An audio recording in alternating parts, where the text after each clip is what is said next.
ಈ Bengaluru weather change ಆಗ್ತಿದ್ದಂಗೆ ನನ್ನ health ಕೂಡ ಚೇಂಜ್ ಆಗ್ತಾನೆ ಇರುತ್ತೆ. ಸೊ ಅದರಿಂದನೇ ಎಪಿಸೋಡ್ 3 ಬಗ್ಗೆ ವಿಡಿಯೋ ಮಾಡೋಕ್ಕಾಗಿದ್ದಿಲ್ಲ, ಇನ್ನೂ ರಿಕವರ್ ಕೂಡ ಆಗಿಲ್ಲ. ಸೊ ವಾಯ್ಸ್ ಸ್ವಲ್ಪ ಖರಾಬ್ ಆಗಿರುತ್ತೆ, ಸೊ ಅಡ್ಜಸ್ಟ್ ಮಾಡ್ಕೊಳ್ಳಿ ಅಂತ ಹೇಳ್ತಾ ನಿಮ್ಗೆಲ್ಲರಿಗೂ ಸ್ವಾಗತ to our channel Cosmic Kannada.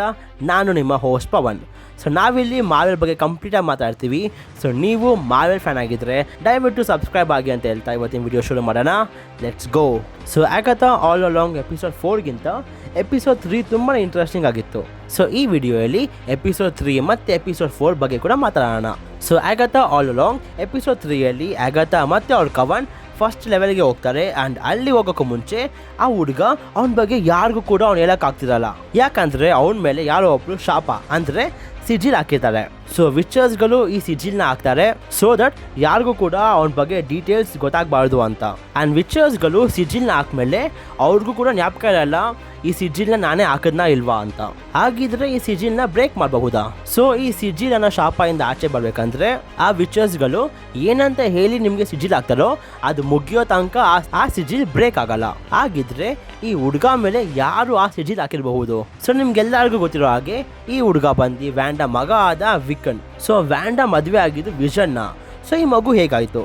So comics ಅಲ್ಲಿ ವಿಕನ್ ಮತ್ತೆ ಸ್ಪೀಡ್ನ ವ್ಯಾಂಡಾಗೆ ಮೆಫೆಸ್ಟೋ ಕೊಡೋದು, ಇದನ್ನ ನಾವು ಹೌಸ್ ಆಫ್ ಎಮ್ ಅನ್ನೋ ಒಂದು ಕಾಮಿಕ್ ಬುಕ್ಕಲ್ಲಿ ನೋಡ್ತೀವಿ. ಆ್ಯಂಡ್ ಈ ಕಾಮಿಕ್ ಬುಕ್ ತುಂಬಾ ಇಂಟ್ರೆಸ್ಟಿಂಗ್, ಜೊತೆಗೆ ತುಂಬಾ ಇಂಪಾರ್ಟೆಂಟ್ ಕೂಡ ಆಗಬಹುದು ಮುಂದೆ ಬರೋ MCU ಮೂವೀಸ್ ಅಥವಾ ಸಿರೀಸಲ್ಲಿ. ಸೊ ಮೇ ಬಿ ಆ ಹುಡುಗ ಈಗ ಪವರ್ಸ್ ಬರೋ ತನಕ ಸಿಜಿಲ್ ಓಪನ್ ಆಗಲ್ಲ ಅನ್ಸುತ್ತೆ. ಸೊ ಅದಕ್ಕೆ ಆ ಹುಡುಗ ಈ ವಿಚರ್ಸ್ ರೋಡ್ನ ಫಿನಿಶ್ ಮಾಡಿ ಪವರ್ಸ್ ಬಂದ ಮೇಲೆ ಮೇ ಬಿ ಆ ಸಿಜಿಲ್ ಓಪನ್ ಆಗಬಹುದು. ಆ್ಯಂಡ್ ನನಗನ್ಸೋ ಪ್ರಕಾರ ಈ ಸಿಜಿಲ್ನ ಹಾಕಿರೋದು ಒಂದು ಮೇ ಬಿ ಮೆಫೆಸ್ಟೋ ಇರಬಹುದು, ಸೊ ದಟ್ ಯಾರಿಗೂ ಕೂಡ ಗೊತ್ತಾಗಬಾರ್ದು ಇವನು ವ್ಯಾಂಡಾ ಮಗ ಅಂತ, ಅಂಟಿಲ್ ಅವನಿಗೆ ಪವರ್ಸ್ ಬಂದು ಮತ್ತೆ ವಿಚರ್ಸ್ ರೋಡ್ನ ಕೊನೆಯಲ್ಲಿ ಸ್ಕಾರ್ಲೆಟ್ ವಿಚ್ನ ನೋಡಿ.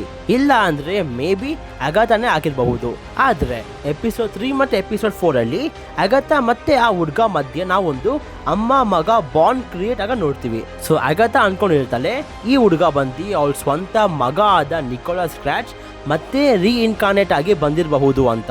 ಆದರೆ ಎಪಿಸೋಡ್ 4ಅಲ್ಲಿ ರಿಯೋ ವಿಡಲ್ ಹೇಳ್ತಾಳೆ ಇವನು ನಿನ್ನ ಮಗ ಅಲ್ಲ ಅಂತ. ಸೊ ಕಾಮಿಕ್ಸ್ ಅಲ್ಲಿ ಅಗತಾ ಎಷ್ಟು ಫೇಮಸ್ ಮತ್ತೆ ಎಷ್ಟು ಪವರ್ಫುಲ್ ಅಂದರೆ ಬೇರೆ ಬೇರೆ ಸೂಪರ್ ಹೀರೋಗಳು ಅವ್ರ ಮಕ್ಕಳನ್ನ ಅಗತಾ ಕೈಗೆ ಕೊಡ್ತಿದ್ರು ನೋಡ್ಕೊಳ್ಳಿ ಅಂತ. ಸೊ ಲಾಸ್ಟ್ ವಿಡಿಯೋಯಲ್ಲಿ ನಾನು ಹೇಳಿದ್ದೆ ಅಗತಾ ಬಗ್ಗೆ ಫ್ಯಾಂಟಾಸ್ಟಿಕ್ 4ಗೂ ಕೂಡ ಗೊತ್ತು ಅಂತ. ಸೊ ಅದು ಹೇಗೆ ಅಂದರೆ ಅಗತಾ ಮಿಸ್ಟರ್ ಫ್ಯಾಂಟಾಸ್ಟಿಕ್ನ ಮಕ್ಕಳಾದ ಫ್ರ್ಯಾಂಕ್ಲಿನ್ ಮತ್ತು ವ್ಯಾಲೇರಿಯಾ ರಿಚರ್ಡ್ಸ್ನ ನೋಡ್ಕೊತಿದ್ಲು. ಅದೇ ಥರ ವ್ಯಾಂಡಾ ಮಕ್ಕಳಾದ ವಿಕನ್ ಮತ್ತು ಸ್ಪೀಡ್ನ ಕೂಡ ಅಗತಾ ನೋಡ್ಕೊತಿದ್ಲು. ಸೊ ಮೇ ಬಿ ಅದರಿಂದ ಅಗತಾಗೆ ಅವ್ರ ಮಗ ಅಂತ ಅನಿಸ್ತಿರಬಹುದು. ಸೊ ಮುಂದೆ ಎಲ್ಲರೂ ಕೂಡ ಫಸ್ಟ್ ಲೆವೆಲ್ ಎಂಟ್ರಿ ಕೊಡ್ತಾರೆ. ಸೊ ಬ್ಯಾಲೆಡ್ ಆಫ್ ವಿಚರ್ಸ್ ಸಾಂಗಲ್ಲಿ ಹೇಳಿರೋ ಪ್ರಕಾರ ಆ ಕವನಲ್ಲಿರೋ ಎಲ್ಲರೂ ಅವರವರ ವೀಕ್ನೆಸ್ ಮೇಲೆ ಲೆವೆಲ್ ಕ್ರಿಯೇಟ್ ಆಗುತ್ತೆ ಅಂತ. ಸೊ ಫಸ್ಟ್ ಲೆವೆಲ್ ಬಂದು ಜೆನ್ನ ವೀಕ್ನೆಸ್ ಮೇಲೆ ಆಗಿರತ್ತೆ.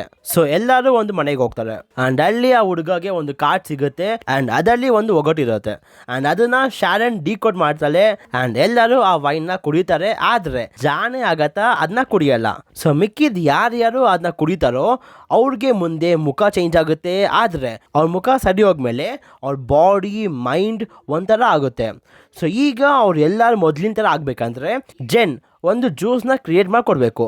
ಆ್ಯಂಡ್ ಅದು ಮಾಡುವಾಗ ನಾವು ಆಗತ್ತಾ ಫ್ಲ್ಯಾಶ್ ಬ್ಯಾಕ್ ನೋಡ್ತೀವಿ ಎಲ್ಲಿ ಅವಳು ಅವಳ ಸ್ವಂತ ಮಗನನ್ನೇ ಮೆಫೆಸ್ಟೋಗೆ ಕೊಡ್ತಾಳೆ ಸೊ ದಟ್ ಮೆಫೆಸ್ಟೋ ಇಂದ ದ ಬುಕ್ ಆಫ್ ಡ್ಯಾಮ್ ಅಂದರೆ ಡಾರ್ಕ್ ಹೋಲ್ಡ್ ಬುಕ್ನ ಪಡೆಯೋಕ್ಕೆ. ಸೊ ಕೊನೆಗೂ MCU ಅಲ್ಲಿ ಮೆಫೆಸ್ಟೋ ಬಗ್ಗೆ ಒಂದು ಸೈಲೆಂಟ್ ಆಗಿ ಕ್ಯಾರೆಕ್ಟರ್ ಆರ್ಕ್ ನ ಬಿಲ್ಡ್ ಮಾಡ್ತಿದ್ದಾರೆ. ಸೊ ಆ ಕವನಲ್ಲಿರೋ ಎಲ್ಲಾರದು ಫ್ಲಾಶ್ ಬ್ಯಾಕ್ ನೋಡ್ತೀವಿ ಅಂಡ್ ಅಷ್ಟೊತ್ತಿಗೆ ಜೆನ್ ಎಲ್ಲರನ್ನು ಸೇರಿಸಿ ಮಿಕ್ಸ್ ಮಾಡಿ ಕೊನೆಗೆ ರಕ್ತನೂ ಹಾಕಿ ಒಂದು ಜ್ಯೂಸ್ನ ರೆಡಿ ಮಾಡ್ತಾಳೆ.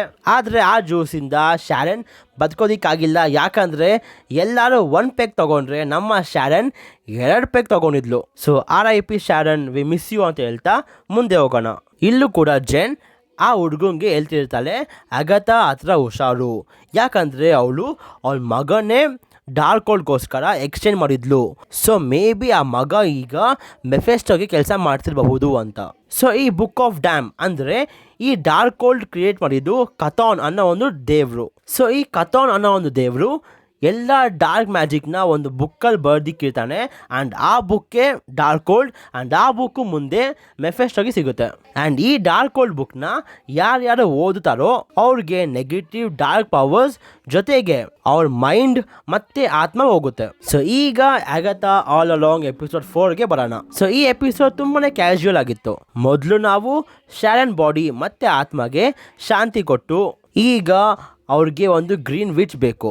ಸೊ ಆ ಹುಡ್ಗ ಹತ್ರ ಇದ್ದಿದ್ದ ಪೆಲ್ ಬುಕ್ ಇಂದ ಅವ್ರಿಗೆ ಹತ್ರ ಇರೋ ಗ್ರೀನ್ ವಿಚ್ ನ ಕರೀತಾರೆ. ಅಂಡ್ ಲಕ್ಕಿಲಿ ಆ ಗ್ರೀನ್ ವಿಚ್ ಬೇರೆ ಯಾರು ಅಲ್ಲ, ನಮ್ಮ ರಿಯೋ ವಿಡಾಲ್. ಅಂಡ್ ಅವಳನ್ನ ನೋಡಿ ಅಗತಾಗೆ ಒಂದಿಷ್ಟು ಇಷ್ಟ ಆಗಲ್ಲ. ಅಂಡ್ ಈಗ ಎಲ್ಲರೂ ಸೆಕೆಂಡ್ ಲೆವೆಲ್ ಹೋಗ್ತಾರೆ. ಅಂಡ್ ಅದು ಬಂದು ಫೈರ್ ಅಂದ್ರೆ ಆಲಿಸ್ ನ ವೀಕ್ನೆಸ್. ಇದರಲ್ಲಿ ನಾವು ಆಲಿಸ್ ಮತ್ತು ಫ್ಯಾಮಿಲಿ ಫ್ಲಾಶ್ ಬ್ಯಾಕ್ ಬಗ್ಗೆ ತಿಳ್ಕೊಂತೀವಿ.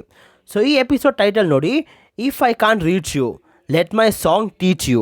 ಸೊ ಇದು ಆಲಿಸ್ ಅವ್ರ ಅಮ್ಮ ಆಲಿಸ್ಗೆ ಹೇಳ್ತಿರೋದು. ಯಾಕಂದ್ರೆ ಮುಂದೆ ಗೊತ್ತಾಗತ್ತೆ ಆಲಿಸ್ ಅವ್ರ ಅಮ್ಮ ಅವ್ರ ಅಜ್ಜಿ ಎಲ್ಲರೂ ಕೂಡ ಬೆಂಕಿಯಿಂದ ಸಾಯೋದು ಆ್ಯಂಡ್ ಮುಂದೆ ಆಲಿಸ್ ಕೂಡ ಹಂಗೆ ಸಾಯೋದು. ಸೊ ಅದಕ್ಕೆ ಅವ್ರ ಅಮ್ಮ ಎಲ್ಲಿರ್ತಾಳೆ, ನೀನು ವಿಚರ್ಸ್ ರೋಡ್ನ ಕ್ರಾಸ್ ಮಾಡಿದ್ರೆ ನೀನು ಆ ಶಾಪದಿಂದ ಆಚೆ ಬರಬಹುದು ಅಂತ.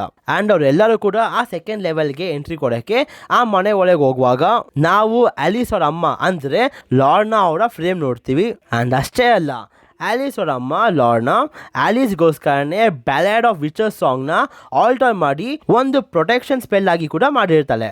ಸೊ ದಟ್ ಅವ್ರ ಫ್ಯಾಮಿಲಿ ಮೇಲೆ ಇದ್ದಿದ್ದ ಆ ಶಾಪ ಇವಳ ಮೇಲೆ ಬರಬಾರ್ದು ಅಂತ. ಇನ್ನು ಮನೆ ಒಳಗೆ ಹೋಗ್ಮೇಲೆ ಆಲಿಸ್ ಅವಳ ಬಾಡಿ ಒಂಥರ ಭಾಳ ಕಡಿಮೆ ಆಗುತ್ತೆ. ಯಾಕಂದ್ರೆ ಅವಳ ಬಾಡಿ ಮೇಲೆ ಇದ್ದಿದ್ದ ಆ ಈವಿಲ್ ಸ್ಪಿರಿಟ್ ಈಗ ಲಿಲಿಯಾ ಮತ್ತೆ ಜೆನ್ ಶೋಲ್ಡರ್ ಮೇಲೆ ಕೂಡ ಕುತ್ಕೊಂಡು ಅವ್ರ ಶೋಲ್ಡರ್ ಎಲ್ಲ ಬೆಂಕಿಯಿಂದ ಬರ್ನ್ ಆಗ ನೋಡ್ತೀವಿ. ಮುಂದೆ ಎಲ್ಲರೂ ಲಾರ್ನ ಕ್ರಿಯೇಟ್ ಮಾಡಿರುವ ಆ ಪ್ರೊಟೆಕ್ಷನ್ ಸ್ಪೆಲ್ ನ ಸಾಂಗ್ ಹೇಳಿ ಆ ಈವಿಲ್ ಸ್ಪಿರಿಟ್ ನ ಸಾಯಿಸ್ತಾರೆ. ಆದ್ರೆ ಆ ಈವಿಲ್ ಸ್ಪಿರಿಟ್ ಸಾಯಕ್ಕೂ ಮುಂಚೆ ಆ ಹುಡ್ಗಂಗ್ ಹೊಡೆದು ಆ ಹುಡ್ಗಂಗೆ ಹೆವಿ ಪೆಟ್ ಬಿದ್ದು ಅನ್ಕಾನ್ಶಿಯಸ್ ಆಗ್ತಾನೆ. ಅಂಡ್ ನಾವಿಲ್ಲಿ ನೋಡಬಹುದು ಹೇಗೆ ಅಗತಾ ಒಬ್ಳು ಅಮ್ಮ ಆಗಿ ಅಳ್ತಿರ್ತಾಳೆ, ಹೇಗಾದ್ರೂ ಇವನ್ನ ವಾಪಸ್ ತರಬೇಕು ಅಂತ. ಆದರೆ ಬೇರೇನೂ ಆಪ್ಷನ್ ಇದ್ದಿಲ್ಲ. ಆದರೆ ಸಡನ್ ಆಗಿ ಜೆನ್ ಒಂದು ಜ್ಯೂಸ್ ರೆಡಿ ಮಾಡಿ ಆ ಹುಡ್ಗನ್ನ ಬದುಕಿಸ್ತಾಳೆ. ಸೊ ಇಷ್ಟ ಆಯಿತು ಎಪಿಸೋಡ್ 4. ಸೊ ನೀವು ಈ ಎಪಿಸೋಡ್ನ ಡೀಟೇಲ್ ಆಗಿ ನೋಡಿದ್ರೆ ಈ ಎಪಿಸೋಡಲ್ಲಿ ರಿಯೋ ವಿಡಾಲ್ ಒಂಥರ ಆಡ್ತಿದ್ಲು. ಸೊ ಈ ರಿಯೋ ವಿಡಾಲ್ಗೆ ಹೇಗೆ ಗೊತ್ತು ಇವನು ಅಗತಾ ಮಗ ಅಲ್ಲ ಅಂತ. ಮತ್ತೆ ಆ ಹುಡ್ಗ ಅನ್ಕಾನ್ಶಿಯಸ್ ಆಗಿರುವಾಗ ಅಗತಾ ಯಾಕೆ ಪದೇ ಪದೇ ರಿಯೋ ಮುಖಾನೇ ನೋಡ್ತಿದ್ಲು, ಒಂಥರ ಹೆಲ್ಪ್ ಮಾಡುವಂತ. ಸೊ ಒಂದು ಕ್ಲೂ ಕೊಡ್ತೀನಿ, ರಿಯೋ ವಿಡಾಲ್ ಬರೀ ಗ್ರೀನ್ ವಿಚ್ ಅಷ್ಟೇ ಅಲ್ಲ, ಬೇರೆ ಏನೋ ಇದೆ. ಆ್ಯಂಡ್ ಅದನ್ನ ನಾನು ನೆಕ್ಸ್ಟ್ ವಿಡಿಯೋಲಿ ತಿಳಿಸ್ತೀನಿ. ಆ್ಯಂಡ್ ಇವತ್ತಿಗಿಷ್ಟೇ. ಸೊ ನಿಮಗೆ ಈ ವಿಡಿಯೋ ಇಷ್ಟ ಆಗಿದ್ರೆ ಲೈಕ್ ಮಾಡಿ, ಶೇರ್ ಮಾಡಿ and subscribe to Cosmic Kannada. And until next video, love you 3000.